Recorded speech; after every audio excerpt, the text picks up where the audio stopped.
শুভ সকাল বন্ধুরা, তোমরা সবাই কেমন আছো? আশা করছি ভালো আছো। আমরা খুব ভালো আছি। ঘুম থেকে উঠে আজকে দেখো মুখের অবস্থা নেই, একদম অ্যালার্জি পুরা।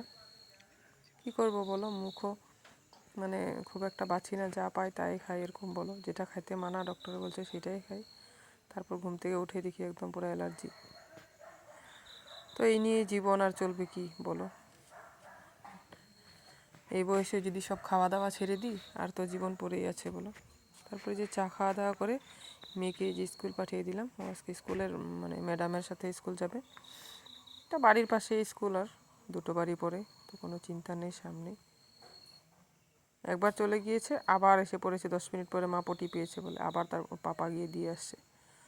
তারপরে যে দাদাভাই দিকে গাড়িটা খিরাচ্ছে, তো গতকালকের বাসি দুধ ছিল ওইটাই মেয়েকে দিয়ে দিয়েছি খেয়ে। ওই যে তারপরে যে স্কুলের ম্যাডামের সাথে আরও আছে যে 4-5 জন স্টুডেন্ট, সবাই মিলে যাচ্ছে স্কুল। বুঝতে পারছো, আমাদের কুকুরটা লগে যাচ্ছে। তারপরে যে দাদাভাই দুধটা ফিরিয়ে আনলো, যে আজকে পুরো 1 কড়াই দুধ। তারপরে যে বিছানা পুরো গোছানো কমপ্লিট। তারপর এখন ঠাকুর ঘরে চলে যাব।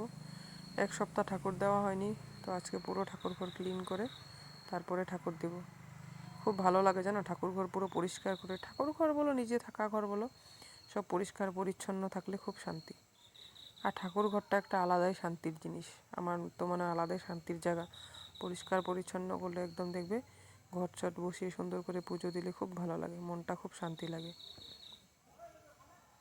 তারপর এদিকে আগে কাপড়গুলো ধুয়ে দিলাম। এমনি তো মেঘলা ওয়েদার, রোদ তো অল্পও নেই, তার জন্য আগে পর্দা আসনের কাপড় এগুলো ধুয়ে দিলাম। কিচ্ছু শোকায়নি জানো বন্ধুরা, আজকে ওইভাবেই ঠাকুর দিয়েছি। তা আগামীকাল এগুলো আবার পাতবো। রোদেই নেই, মেঘলা, আবার বৃষ্টি পড়ছে। তো এই দেখো, আর যা ঠান্ডা পড়েছে আজকে, আবার চাদর নিতে হয়েছে। সকালবেলা টাইমটা খুব ঠান্ডা ছিল, তো এখন তো প্রায় 10টা মতন বাজে, ঠান্ডাটা অল্প কমেছে। তারপরে যে চাদর খুলে রেখে, আর চাদর পরে কাম করতে আমার খুব অসুবিধা, আমি চাদর পেলে কিচ্ছু কাজ করতে পারি না। এদিকে লেলিয়ে যায়, এদিকে লেলিয়ে যায়, এরকম অবস্থা। সোয়েটার পরে করি ওইটাই ঠিক। তারপরে এদিকে ঠাকুরের বাসনে যে একটা একটা করে, আর বৃহস্পতিবারে মেজেছি, তার জন্য খুব একটা নোংরা হয়নি। তো গত বৃহস্পতিবারে ঠাকুর দিয়ে তারপর থেকে আর ঠাকুর দিতে পারিনি।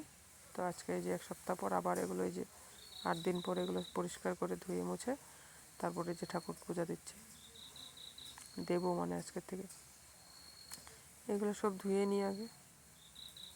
তো এই যে লেবু দিল দাদাভাই, লেবু দিয়ে পরিষ্কার হয় খুব সুন্দর বাসন জানো। আর পিতলের বাসন তো দেখবি মাজা থাকলেও রেখে দিলে কীরকম একটা কালছিটে পড়ে যায়।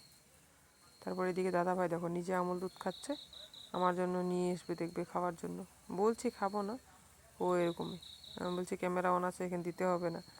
বলে কি হয়েছে, আমাদের রোজের যেটা তোমার কাজ করার তুমি করতে থাকো বলে, আমার কাজ আমি করবো বলে। খাবো না বললো, জোর জবরদস্তি ও খেয়েছে, আমাকে খেতেই হবে। তো উপায় নেই, মন শান্তি করার জন্য অল্প মুখে দিয়েছি। গাছ থেকে অল্প সাজনা পেরে আনলো, ডালে দেবো। তারপরে দেখো দুধ নিয়ে আসবে দেখবে খাওয়ার জন্য। তো ওই যে দেখো, আমি বলছি বাসন মাজবো, খাবো না, বলো আমি খাইয়ে দিব। ওই অল্প দিল মুখে, নিজেও খাচ্ছে প্যাকেটটা শুদ্ধ। তারপরে যে আমাকে দিল অল্প। আর যা ঠান্ডা লাগছে জানো, ঠাকুরের কাজ কি করব, একদম ঠান্ডায় কাঁপছি। আর এগুলো তোমার জলে বসে থেকে কাচতে হয় না অনেকক্ষণ, হাত। সকালে অল্প কাপড়ও ধুয়েছি, এদিকে বাসন টাসন ধোয়া, তারপরে ঠাকুর ঘর মোছা ঝাড়া, সব আসন টাসন দেখছো সব খালি, সব ক্লিন করে এসে এই যে লাস্টে বাসনগুলো, যে হালকা ঘরটা শুকিয়েও গেছে, এখন বাসনগুলো ধুয়ে এই যে গুছিয়ে রাখবো। তারপর চান টান করে এসে পুজো দিব। এবার ঠাকুরের একটা পর্দা বানাতে হবে। আগে জানো সব ছিল, আগে যখন আমাদের কাঁচা ঘর ছিল তখন এই ইঁদুরে সব উৎপাত করে সব কেটে দিয়েছে। আর আমাদের ঘরটা বানানো বেশি দিন হয় নাই, তো তার জন্য আর এগুলো কেনাকাটা হয়নি। তো আবার পুজোর আগে আগে এগুলো লাগিয়ে দেব, দেখতে পাচ্ছ। সব ধুয়ে মুছে একদম পরিষ্কার করে কি ভালো লাগে ঠাকুর দিতে। ছবাগুলো রোদ দেবো ভাবছিলাম, তো রোদেই না, আর কি রোদ দেবো। তারপরে এদিকে রান্না করব। যে গাছ থেকে যে লঙ্কা কিছু তুলে আনলাম, কাঁচা লঙ্কা, এই দেখো কি সুন্দর লঙ্কাগুলি।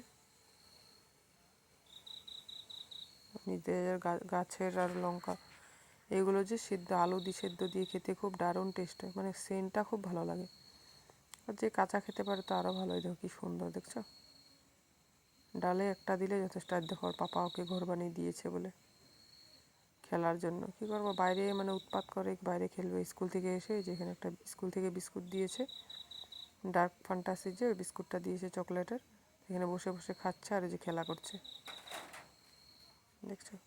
তারপর আজকে রান্না বান্না সেরকম একটা তোড়জোড় নেই। এই যে দেখো গতকালকের কত মাছের ঝোল রয়ে গিয়েছে, তার জন্য খুব একটা রান্না বান্না করিনি। এদিকে সাজনা দিয়ে, কচি সাজনা দিয়ে ডাল।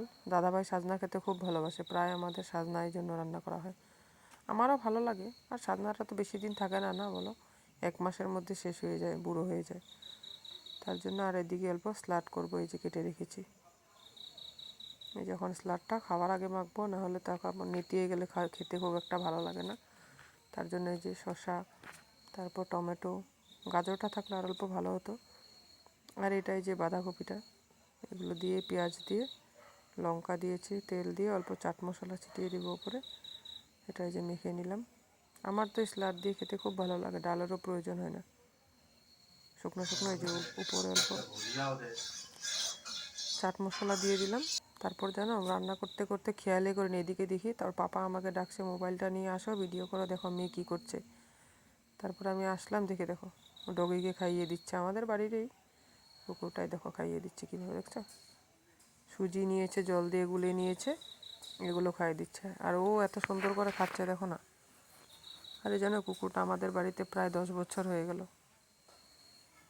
আজ পর্যন্ত কাউকে কামড়ায়নি। আর এই যে আমি স্নান টান পুরো শ্যাম্পু টেম্পু দিয়ে ঠান্ডা ওয়েদারে চান টান করলাম, কেন ঠাকুর ঘরে ঢুকবো আজকের থেকে। তার জন্য খাওয়া দাওয়া করে আর কোনো পুজো দিয়ে আর কোনো ভিডিও করিনি। সন্ধেবেলায় যে দোকান থেকে অল্প বেরোলাম, দোকানে যাচ্ছি। আর দোকানে গিয়ে অল্প টোস্ট বিস্কুট আনলাম। সেদিন টোস্ট বিস্কুটটা এনেছিলাম, খেতে খুব ভালো লাগছিলো। আর ব্রেড আনলাম। তারপরে যে বাবার জন্য দুধ বেড়ে নেব, আর মেয়ের জন্য দুধ দিয়ে এই যে ব্রেড দিয়ে খেয়েছে। তো আজকের ভিডিওটা এই পর্যন্তই। যদি ভালো লাগে লাইক করো, কমেন্ট করো। আর যারা যারা ভিডিওটা দেখছো নতুন, তারা সাবস্ক্রাইব করে আমার পাশে থেকো। তো তোমরা সবাই ভালো থাকো, সুস্থ থাকো। টাটা।